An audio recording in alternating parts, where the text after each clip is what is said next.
Yes, yes.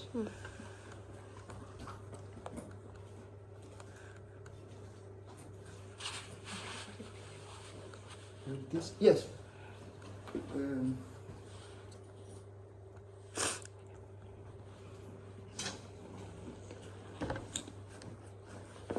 okay. Today I'm going to revisit what we have done. We have 4 hours, and I know that's a little bit difficult, but we are going to do some breaks. Let's say that the most difficult part of the course is over. And now I'm going to revisit a little bit of what we have done, and then I'm going to specialize those things in earthquake engineering, because the response model analysis that we use in earthquake engineering, actually it is based on the model superposition method. So I spent 2 hours to explain you this. I'm going to repeat a little bit, because then you're going to understand what is behind the response spectrum analysis. Okay. But let me remind you what we have done. First of all, when you are, in order to do the superposition method, first of all you do a model analysis. And you calculate the eigenmodes. The eigenmodes, in order to calculate them, you only need these 2 equations. For the first equation, you calculate the eigenfrequencies. And for the second equation, you calculate the eigenvectors. So one eigenmode is composed from the eigenvector and the eigenfrequency. Why do you need the eigenfrequency? Because the eigenfrequency, the function phi is harmonic. So if you know the eigenfrequency and if you know the eigenvector, you have your eigenmode, which is nothing more than a simple oscillator that does an harmonic movement. And we have said that you can imagine those eigenmodes are simple oscillators that are hidden inside your building, that you don't see them. Now, you can see in some textbooks, they say that if you go to the building and if you apply the eigenvector that you have calculated, then theoretically, if you leave the building, you are going to see the building doing this harmonic movement. That means that you have excited the eigenvector, which is hidden, the eigenmode.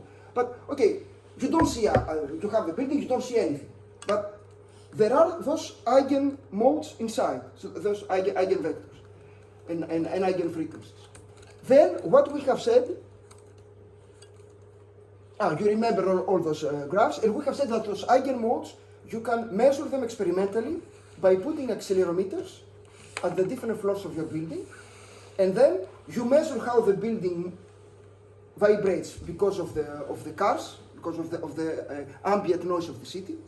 And then if you are lucky enough, and if you have some experience, you take the signals, the displacement as a function of time in each floor, you do a Fourier spectrum, and you try to identify the different frequencies.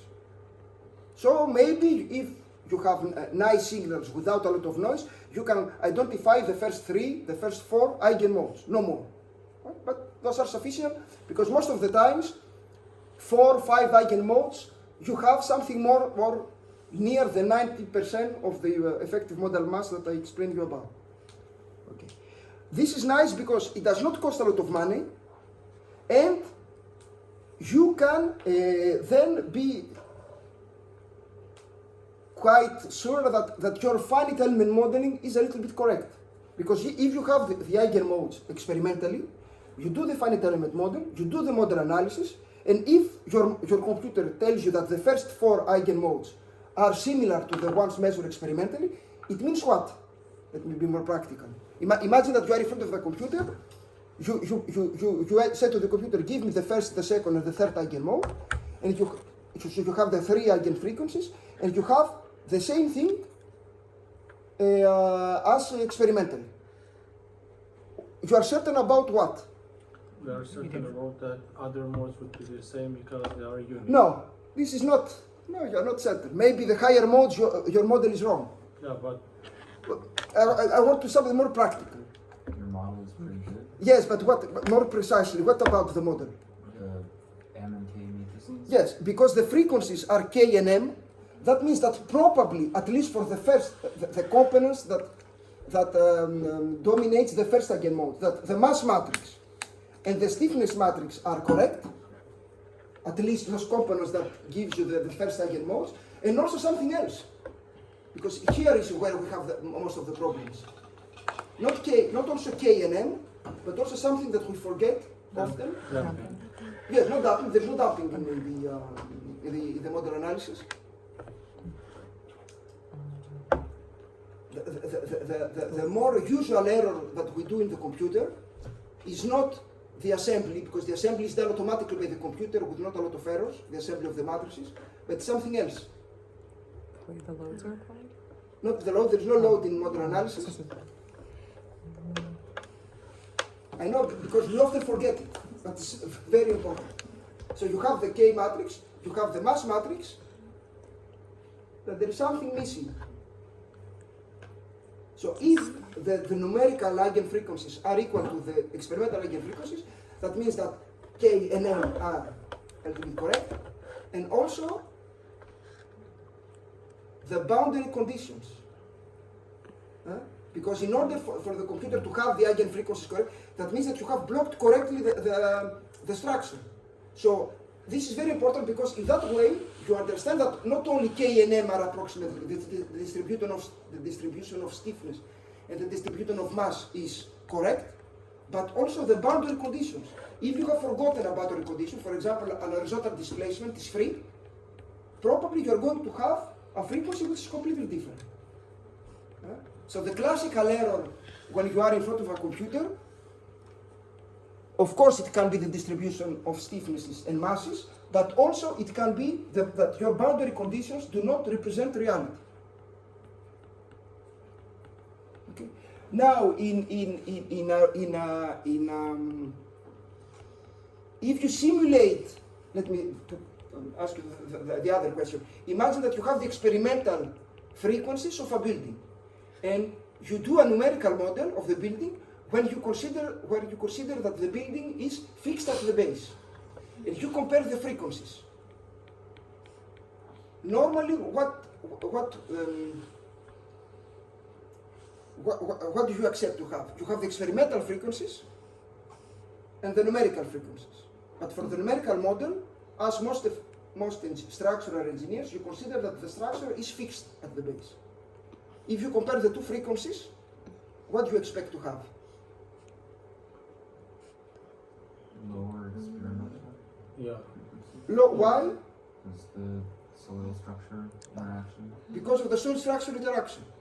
Because most of, not all the structural engineers, but most structural engineering design offices consider the structure fixed.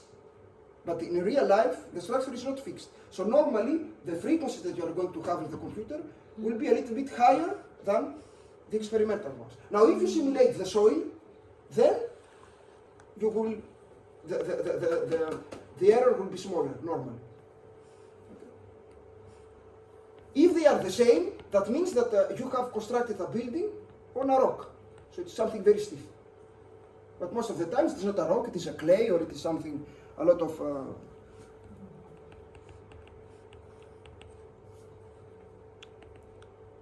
And what you have seen, which is something that we're going to see today, that we're going to discuss about the spectrum, the order of magnitude of the frequencies or of the periods, of the eigenperiods, is completely different depending on the type of the building. So a suspended bridge has periods that are very big. A normal building has smaller eigenperiods, and a nuclear plant has even smaller eigenperiods because it is very stiff.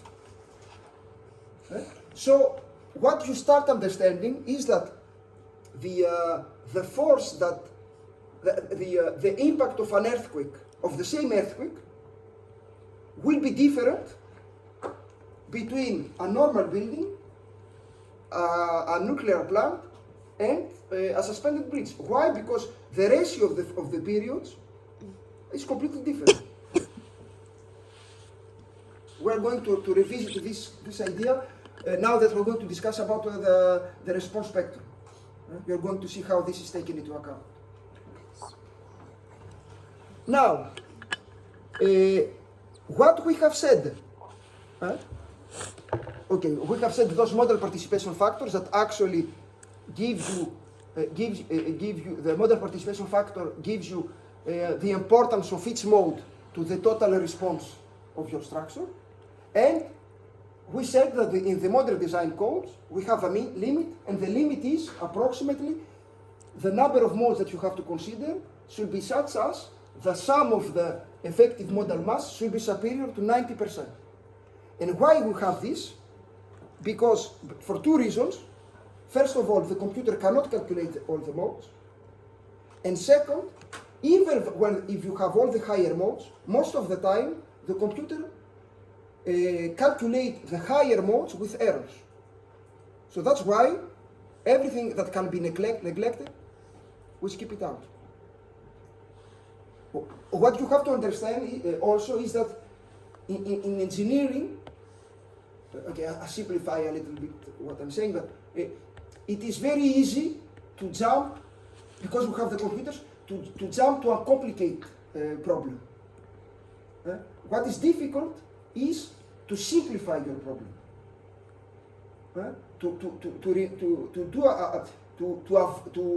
To neglect things that can be neglected. So it is very nice that in the design codes we have a limit, 90%, and we skip whatever is higher. Now, let me see if you have. Let me give you an example. Imagine when I'm discussing about higher modes, I'm discussing about modes that have higher frequencies. The order of magnitude of a frequency, of the frequencies that we are interested in civil engineering, in earthquake engineering, is 2 Hertz, 3 Hertz, 10 Hertz. But we are not interested in frequencies of 500 Hertz. Now imagine that you don't work in a civil engineering office, but you work on, or maybe you work on an office that is specialized in music.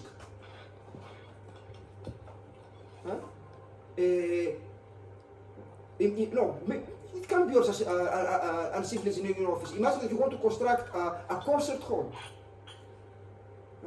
Now, your approach is completely different, because, of course, you have the engineer that constructs the concert hall that stays intact. So this is the earthquake engineering guy. But then you have the engineering that cares about the sound. So the sound, this engineer has to be able to model the eigenfrequencies that are very high. Because 500 Hertz eigenfrequency is maybe a window that vibrates and does some noise. So depending on the problem, the focus that you put on the eigenmodes is completely different. If what you care about is stability of the building, you care about smaller frequencies. If what you care about is quality of sound, you care about higher frequencies. So the approach is completely different. Right? But a guy that does earthquake engineering does not care about 500 Hertz frequencies. It's not important for the stability of a building. But if you want to design a nice TGV train where you want to go to the bar and to drink your coffee without